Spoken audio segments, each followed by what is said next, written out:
नमस्कार, NMF news पर आप सभी का बहुत स्वागत। मैं हूं आपके साथ अभिषेक मुंडे। इसी महीने की शुरुआत में चीन में एससीओ की बैठक हुई। उस बैठक में जिनपिंग, पुतिन और भारत के प्रधानमंत्री नरेंद्र मोदी की जब मुलाकात हुई तो पश्चिम को एहसास हुआ, पश्चिमी मीडिया को एहसास हुआ और उसने लिखा कि दुनिया की 4 बड़ी महाशक्तियों में से 3 महाशक्तियाँ एक साथ आई। उस मीटिंग के बाद ट्रंप की भी अकल ठिकाने पर है, अमेरिका की भी अकल ठिकाने पर है और दुनिया ने इस मीटिंग को आश्चर्यजनक नज़रों से ज़रूर देखा, लेकिन समझ में आ गया कि भारत को आप अपने से दूर नहीं रख सकते। कल ही की बात है जब यूक्रेन के राष्ट्रपति व्लादिमीर ज़ेलेंस्की का बयान आया कि पश्चिमी देशों को भारत के साथ सहयोग को और ज़्यादा मजबूत करना चाहिए, ना कि उसे कम करना चाहिए। पश्चिमी देशों की अगर बात करें तो अमेरिका को अगर छोड़ दें तो बाकी सब देश भारत के साथ आने की कोशिश कर रहे हैं, भारत के साथ आना चाहते हैं, लेकिन अमेरिका वैसा नहीं चाहता। इसी विषय पर फिनलैंड के राष्ट्राध्यक्ष से भी जब बात की गई, तीनों देशों के बारे में जब बात की गई तो उनका जो जवाब था वो हैरतअंगेज जवाब था। उन्होंने कहा कि भारत को जिस टोकरी में चीन और रूस को रखा जा रहा है उस टोकरी में नहीं रखा जा सकता, क्योंकि 1990 के दशक में रशिया और चीन एक जैसी अर्थव्यवस्था हुआ करती थी, लेकिन आज चीन बहुत ऊपर है। भारत एक उभरती हुई महाशक्ति है, ये शब्द उन्होंने कहा, उभरती हुई महाशक्ति है। इसीलिए पश्चिम के देशों को और ज़्यादा सहयोग भारत का करना चाहिए और भारत का सहयोगी बनना चाहिए, ना कि भारत से दूर जाना चाहिए। फिनलैंड के जो राष्ट्रपति हैं उनके बयान के मायने क्या हैं उसे समझेंगे। मेरे साथ मौजूद है हमारे वरिष्ठ सहयोगी अमीन अहमद। सर, बहुत स्वागत आपका। एक तरफ यूक्रेन के जो राष्ट्राध्यक्ष हैं वो भी इसी बात को कह रहे हैं, फिनलैंड के राष्ट्राध्यक्ष भी इसी बात को कह रहे हैं, तो मायने क्या हैं इनके इस बयान के? नहीं, मायने तो एकदम साफ है कि भारत जो है एशिया में, अगर एशिया में रूस और चाइना हैं तो आप भारत को इग्नोर करके एशिया में कुछ नहीं कर सकते। नहीं, साउथ एशिया में तो सबसे बड़ा नाम भारत ही है। भारत ही है। तो एक ये बात है। दूसरी बात, एक और भी दर्शकों को इंटरेस्टेड बात बतानी ज़रूरी है कि पश्चिमी बात जो कही जाती है, पश्चिमी मीडिया, यूरोपीय यूनियन और नाटो, ये ऐसे मतलब कि नाम है जो पूरी दुनिया में जो चाहते हैं वही कर लेते हैं। कहने का मतलब ये है कि नाटो इतना दुनिया का खतरनाक संगठन है कि जिस देश के पीछे पड़ जाए उस देश का हाल जो है बर्बाद होना तय है। और इसमें मलाई जो है पूरा यूरोप के जो देश हैं और पश्चिमी मीडिया जो है, पश्चिमी मीडिया माहौल बनाती है। आपको 90 के दौर वाली जो बात आप कह रहे थे उसमें आप इराक युद्ध को देख लीजिए। माहौल बना कि उसके पास रासायनिक हथियार है, नहीं मिला, फिर उसके बाद से तेल खींचा जाने लगा और ये सारी चीज़ें। तो ये पश्चिमी मीडिया और यूरोप के जो देश जो है अमेरिका के साथ गलबहियाँ करते हैं और वही सारी बातें कहते हैं। इसी को लेके उन्होंने ये बात बोली कि अमेरिका जिस तरह से जो है भारत को जो है टैरिफ के जरिए परेशान कर रहा है, वहीं चाइना पे जो है कहता है कि 50% लगा देंगे, लेकिन उसको एक्सटेंशन पे एक्सटेंशन दिए जा रहा है। इसके साथ ही साथ चाइना को मनाने के लिए ताइवान के साथ जो चाइना का कॉन्फ्लिक्ट है उसमें जो है वो जो मदद दे रहे थे उसको भी इसलिए रोक दिया कि चाइना ताइवान को पसंद नहीं करता और ताइवान की मदद जो है अमेरिका करता है, तो इसलिए कि चाइना नाराज़ ना हो और हमसे बात कर ले। तो ये है दोहरा रवैया पश्चिमी मीडिया का, पश्चिमी देशों का, अमेरिका का, नाटो का, ये एक तरीका है। इसी चीज़ को एलाबरेट करते हुए जो है फिनलैंड के राष्ट्रपति स्टब साहब ने यही बात बोली कि भारत को इग्नोर न किया जाए, भारत के साथ जो आर्थिक संबंध है उसे और आगे बढ़ाया जाए, व्यापार करने का हक सबको है। एक लॉजिक समझाता हूँ आपको कि अगर वही पश्चिमी और यूरोप के देश रसिया से जो है गैस और ये सारी चीज़ें ले रहे हैं तो उनके लिए वो व्यापार नहीं है। दूसरी बात, अमेरिका की दोगली नीति का एक और उदाहरण देखिए कि अमेरिकी तेल कंपनियां अगर रूस से तेल रही हैं तो वो व्यापार है।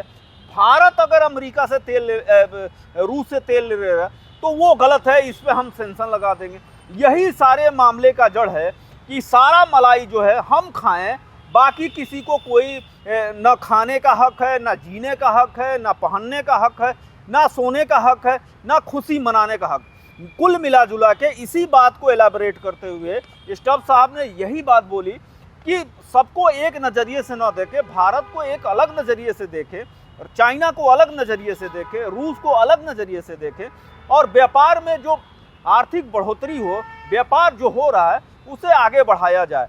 तो ये भी एक कारण है। आपको फिर बीच में आपको पता होगा कि बासमती चावल को लेके जो है GI टैग को लेके भी यूरोपीय यूनियन में काफ़ी बवाल मचा था। अभी 2-3 हफ्ते यूरोपीय यूनियन के अध्यक्ष जो है भारत के प्रधानमंत्री मुलाकात की थी। तो ये सारी चीज़ें हैं, लेकिन कुल मिला जुला के समझने वाली बात वहीं आके रुक जाती है कि भारत को क्यों फ़ायदा, भारत को क्यों ऐसा करना।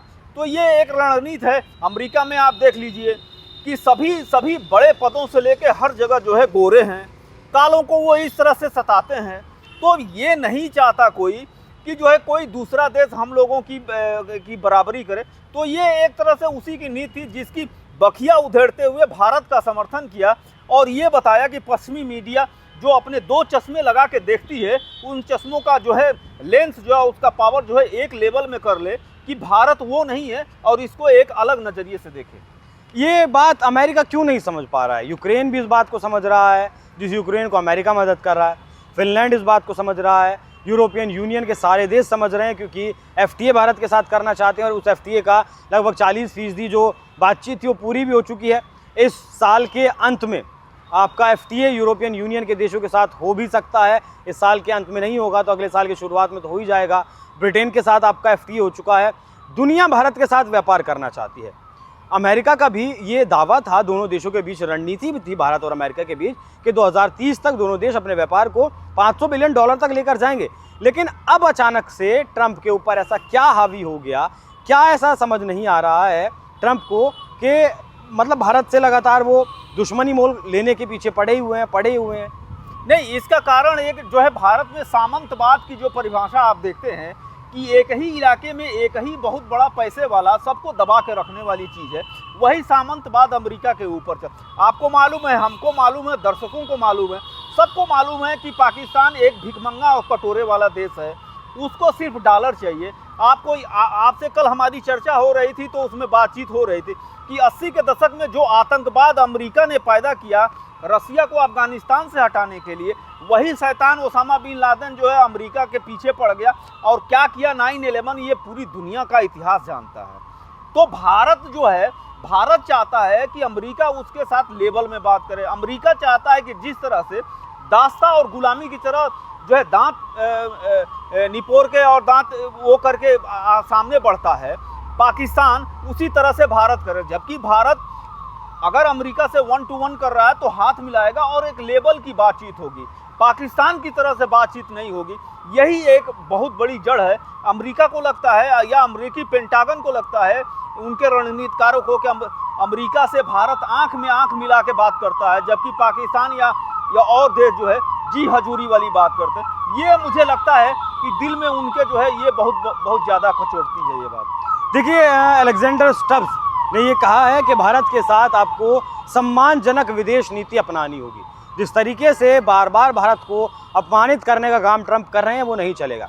इसमें भारत पाकिस्तान को समकक्ष रखना हो या फिर H1B वीज़ा के तहत फैसला लेना हो, चाबहार पोर्ट की बात हो, 50% टैरिफ लगाने की बात हो, बहुत सारे फैसले ऐसे हैं जो भारत को खटक रहे हैं और ऐसे फैसले नहीं लेने चाहिए। एक छोटा सा उदाहरण देकर ख़त्म करूंगा। युगांडा में एक वक्त 60-70 हज़ार भारतीय हुआ करते थे और युगांडा में जब तख्ता पलट हुआ था तो उन भारतीयों को वहाँ से निकाल दिया गया था। भारतीय लोग वहाँ व्यापारी थे, बहुत बड़ी मात्रा में लोगों को नौकरियाँ दिया करते थे। लेकिन जैसे ही तख्ता पलट हुआ वो देश कोलैप्स कर गया, क्योंकि उन लोगों को इस बात का तजुर्बा नहीं था। तभी ब्रिटिशर से आज़ाद हुए थे, व्यापार कैसे किया जाता है नहीं पता था। आज 50 लाख भारतीय अमेरिका में रहते हैं और वो 50 लाख भारतीय अगर भारत में आ जाते हैं वो तो अपना जीवन जी लेंगे, लेकिन अमेरिका का क्या हाल होगा, क्या हश्र होगा, इस बात को शायद ट्रंप सपने में भी सोच नहीं सकते हैं। बाकी जिस तरीके से, सर बहुत धन्यवाद आपका चर्चा करने के लिए। फिनलैंड के राष्ट्रपति ने ये कहा है कि भारत के साथ एक सम्मानित व्यवहार के साथ बात करनी चाहिए। उस पर आप लोगों की क्या राय है, कमेंट बॉक्स में ज़रूर बताइएगा। नमस्कार।